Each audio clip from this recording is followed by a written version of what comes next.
I've been thinking a lot lately about this whole journey, about how entrepreneurship has become something of a status and has been put on a pedestal.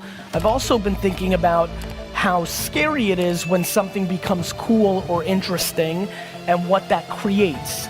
And I've been pondering that quite a bit, which is the differences between being an entrepreneur and being a successful entrepreneur.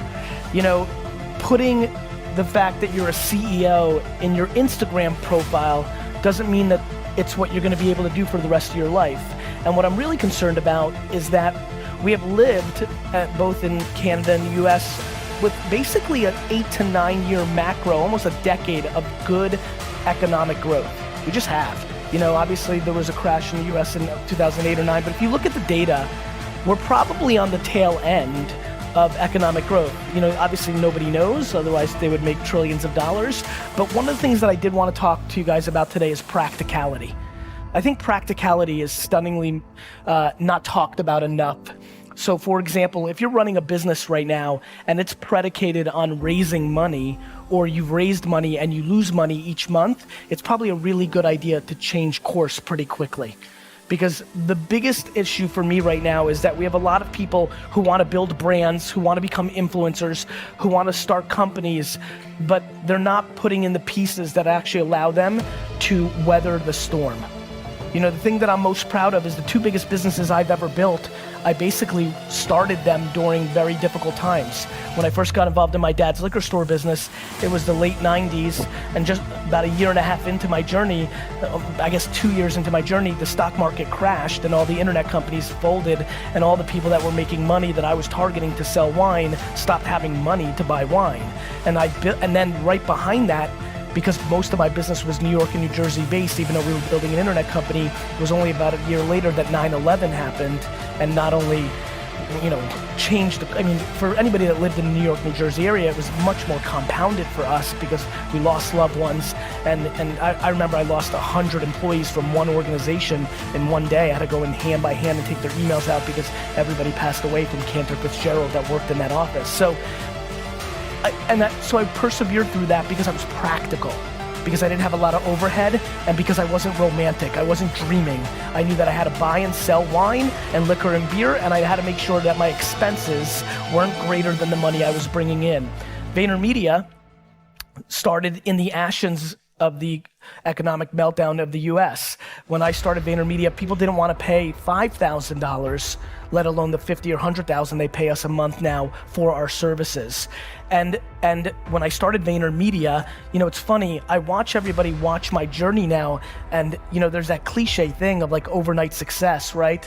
I'm gonna have this TV show come out this June, and it's gonna change my profile, right? I'm gonna sit on a stage with Will.i.am and Gwyneth Paltrow and Jessica Alba for this Apple show that I'm about to do, and everybody's gonna say, where'd he come from? That happened overnight, you know? And it's even really happened in social. I'm sure for a lot of you, you've only really even have known about me for the last 6 months or so, even though I've been putting out content online for 10 years every single day. And so the thing that I've been really thinking about is practicality. Like VaynerMedia, even though I had already built a nice sized business, it wasn't like I was extracting a lot of money out of Wine Library. And so when AJ and I started VaynerMedia 7 years ago, we started it out of a company called Buddy Media's conference room. For the first 2 years that I ran VaynerMedia, we had no rent. We first worked out of a conference room.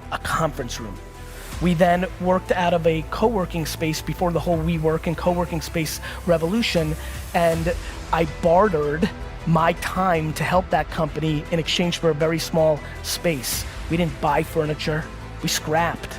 And I'd already made it, I was already rich, and we scrapped. And so the biggest thing that I want to implore everybody here today to do is to take a step back and think about how fancy are they? Are you willing to be really, really, really ghetto? Do you really need that chair? Do you really need that piece of technology?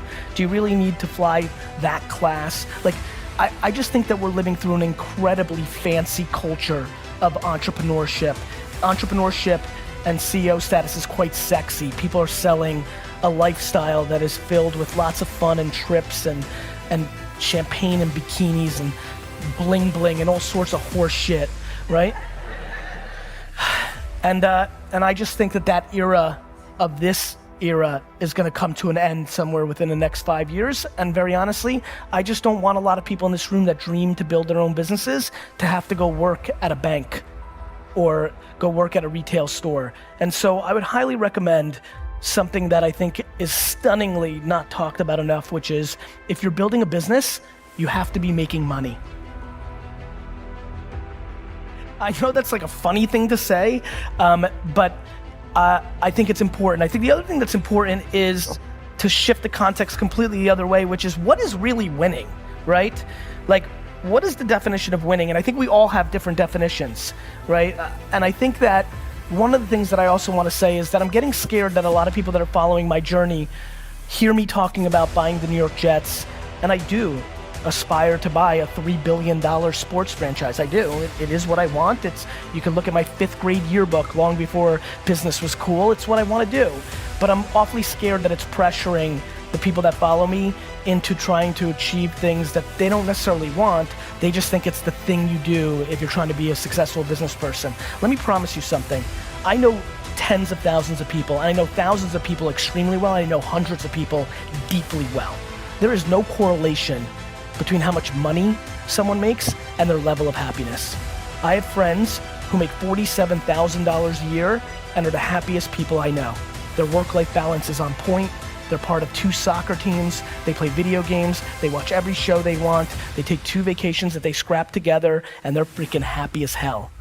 And I know tons of people who I grew up with in the Silicon Valley boom who have hundreds of millions of dollars in their bank account and are as miserable and as lonely and as broken as you'll ever see. So I implore all of you to please reverse engineer and figure out who you are and figure out what level of monetizing and stuff you need and what level of creativity you need. I promise you one thing that will catch you very off guard.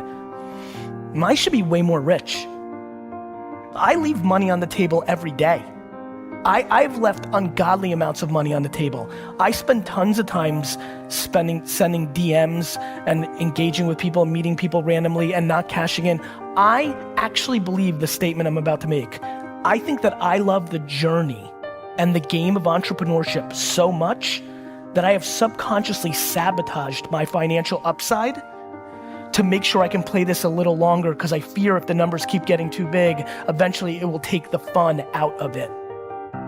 When you are lucky enough, like I am, to actually do something that you love so much, do something that puts pressure against the one thing you care about besides it, which is the time I spend with my family. My family is my whole life. And being this and doing this is the only thing that cuts into that. I couldn't breathe if I wasn't an entrepreneur. I didn't breathe when I wasn't an entrepreneur. That's the reason I got D's and F's in school, because I just couldn't be me. And I'm not capable of that. And so I think being here excites me because I think coming to not LA, San Francisco, New York, London is always more fun for me. It always feels a little more practical. It always feels like there's a little bit more chips on the shoulder, which is what I have. But I want to remind everybody, just because you didn't grow up with a trust fund, just because you don't live in Silicon Valley, the market doesn't care. If you're good enough, you will win.